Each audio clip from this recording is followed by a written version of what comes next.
We regret to inform you that your application has been removed from the system and it will not eligible for further drawing. The validity of document entitling has expired.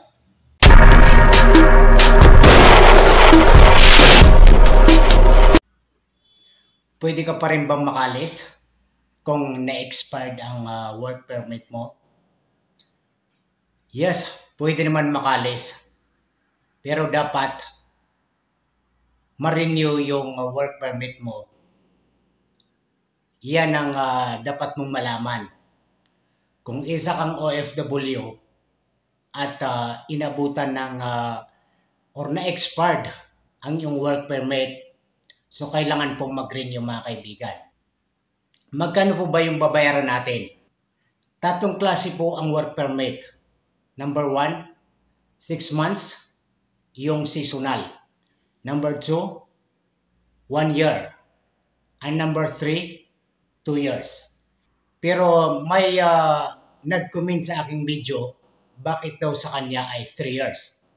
Pero wala pa akong idea riyan kung talaga bang may 3 years na work permit ng Pulan doon sa original na work permit niyo na galing sa inyong employer. Marami rin nagko-comment sa akin, bakit daw ang tagal ng lumabas ang appointment nila sa Pulan Embassy sa Saudi. Ito po ang appointment ng Pulan Embassy sa Saudi ay under po sa draw system. Yan po ang tandaan natin kung isa kang aplikante papuntang Pulan ay suwertehan lang po ang draw system sa Pulan Embassy.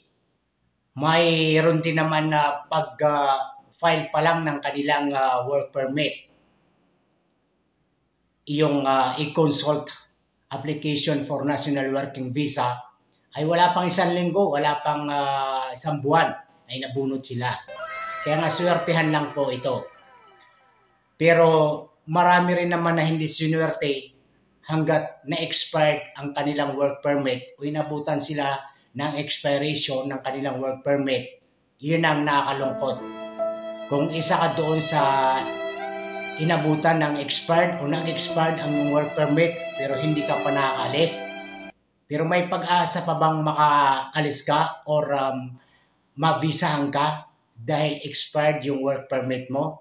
Yes naman, may pag-asa pa rin po, pero kailangan mong i-renew ang inyong work permit. Pero ito po ang tandaan nyo mga kaibigan. Ang validation ng inyong work permit. Halimbawa, kung ang work permit mo ay 6 months, pero hindi ka pa nakakaalis sa loob ng 6 na buwan, yan po ang masaklap. Kung ang hawak niyo ay 6 months lang, yung validation ng inyong work permit, alam niyo ba? 3 months before the expiration of your work permit, ito po ay kailangan ng ma-renew. At tatanggalin po ng Pulan Embassy sa kanilang system yung file mo o your number mo o yung pangalan mo sa kanilang files o sa kanilang system. Ito po yung marireceive niyong message from the Pulan Embassy. We regret to inform you that your application has been removed from the system and it will not eligible for further drawing. The validity of document entitling has expired. So yan po ang tandaan natin mga kaibigan. 3 months before the expiration of your working permit, ito po ay tatanggalin na sa system ng Pulan Embassy hanggat nag-expired ang kanilang work permit pero hindi pa rin sila nakakalis. Yun po yung mahirap sa ating mga OFWs. Gumastos ka pero hindi ka pa rin nakaalis. So, yun po ang kailangan natin mga kaibigan. Kailangan po natin i-renew ang ating work permit. So, magkano po ba ang babayaran natin ng renewal ng ating work permit? Ito po ay nagkakahalaga ng 370 euro para ma-renew inyong work permit. At maghihintay na naman kayo ng 3 or 4 months bago ma-release ang inyong working permit. So after that mga kaibigan, ma-receive niyo ulit yung inyong work permit. So ito po ang agency niyo, sila po ang may karapatan mag-file ng e-consult application for National Working Visa. Pero tandaan niyo mga kaibigan, ang e-consult application for National Working Visa, ang nakalagay po ay tourist, student, and working. Paki-double check niyo po mga kaibigan kung kayo ay may hawak ng e-consult application for National Working Visa. Baka ang nakalagay dyan ay student or tourist. Dapat po ang nakalagay sa e-consult application for National Working Visa niyo na hawak niyo ay working po. Bakit po maraming nadi-deny? Dahil sa kanilang e-consult application for National Working Visa ay nakalagay ay tourist or student. Yan po ang tandaan nyo. Dapat po ang nakalagay dyan ay working. Bakit po na-deny yung iba? Dahil sa kanilang application, e-consult application for National Working Visa. Pero pag na-deny po kayo ay pwede po kayong mag-appeal. Ang pwede pong mag-appeal ang inyong agency. Babaguhin lang po yung position nyo sa e-consult application for National Working Visa. Ang ilalagay po ay working para hindi po kayo ma-deny ulit. After that mga kaibigan, na nakapag-renew kayo ng inyong work permit o nakapagbayad kayo ng 370 euro para sa renewal ng inyong working permit, gaya ng sinabi ko, kailangan po natin maghintay ulit ng 3 to 4 months bago ma-release ang inyong work permit. Dahil sa first attempt mga kaibigan ay hindi po kayo nakaalis o hindi po kayo nabisahan hanggat nag-expired ang inyong work permit. Ang masaklap, yung hawak mo ay 6 months lang yung tinatawag na seasonal. Paano kung hindi ka nabigyan ng personal appearance o hindi ka nabunot sa draw system sa Poland Embassy? Kung anong bansa ka, kasi draw system po ang Poland government. Hindi kagaya dati, pag may application ka na, yung e-consult application for National Working Visa ay madali lang. Pero ngayon ay under draw po yung bunutan ang ating appointment. Maraming sinuwerte. Wala pang isang buwan na bunot sila. So yan po mga kaibigan na tandaan natin. Draw system po sa Poland Embassy. May mga question po ba ito? Wala naman pong question. Basta yung requirements na kailangan yung ipresenta. At 2 envelope po yan mga kaibigan. Yung isang envelope ay original. Yung pangalawang envelope nyo ay yung photocopy or xerox ng inyong requirements. Ito po mga kaibigan.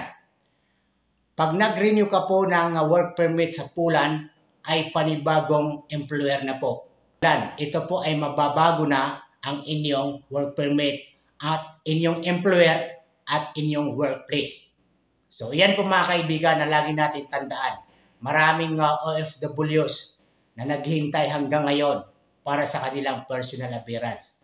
Dahil draw po ito. Suwertehan lang po ito kung kayo ay nabunot sa draw system. Marami na nag-expire ng kanilang work permit pero hanggang ngayon naghihintay pa rin, hindi pa rin sila nakakaalis. Suwertehan lang talaga mga kaibigan. At tandaan mga kaibigan, yung mga dadalhin natin requirements kung kayo ay nabunot sa Poland Embassy para sa inyong personal appearance. Number 1, yung ating CV. I-highlights niyo po ang inyong position, yung applied position niyo, halimbawa, packer. Kung ano pa mang trabaho mo o position mo, i-highlights niyo po ang inyong applied position. Number 2, ang inyong passport mo ay valid for 6 months. Pangatlo, ang inyong ikama. Dapat po hindi po siya expired dahil hindi ka po pwedeng mag-personal appearance kung ang inyong ikama o residence ID ay expired o malapit na. Dapat po 3 months po ang validation niyan para sa inyong personal appearance. Number 4, ang inyong original na work permit from your employer or from the Polish government. Number 5, ang inyong dummy ticket. Kailangan po ang dummy ticket. Isa po yan sa required para sa inyong personal appearance. Number 6, ang inyong statement of bank account. Kailangan po rin yan ang statement of bank account nyo. Nakatunayan po ay meron kayong pundo sa bangko. Pero wala pong halaga. Wala pong binanggit na halaga. Maraming nagtatanong sa akin kung magkano ba yung kailangan na halaga o laman ng inyong statement of bank account. Hindi po yan. Marami pong mga vlogger na hindi nagsasabi ng totoo. So 50K, 100K, huwag po kayong maniwala riyan. Number 7, yung ating travel insurance. Ang travel insurance nyo po ay kukunin nyo po before your personal appearance sa Poland Embassy kung saan man kayong bansa. Kailangan po yan ang travel insurance para sa inyong personal appearance, mga kaibigan. Marami rin nagtatanong sa akin, mandatory po ba ang exit re-entry visa?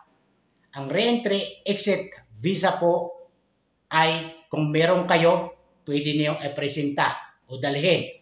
Wala naman po, ito po ay huwag niyo nang isipin. Hindi po mandatory ang exit re-entry visa. At meron din nagtatanong, kailangan po ba ang police clearance? Nasa sa inyo rin po yan kung kukuha kayo ng police clearance. The last, mga kaibigan, ang inyong certificate of employment. Ito po ay kukunin nyo sa inyong employer with attested by Chambers of Commerce. Kailangan po yan attested ng Chambers of Commerce kung anong bansa kayo. Halimbawa, Saudi, Dubai, Qatar, Bahrain. Kailangan po yan, mga kaibigan. So yan po, mga kaibigan, natatandaan natin yung mga dadalhin natin requirements para sa inyong personal appearance. At kung ang inyong work permit expired, may pag-asa pa pong umalis.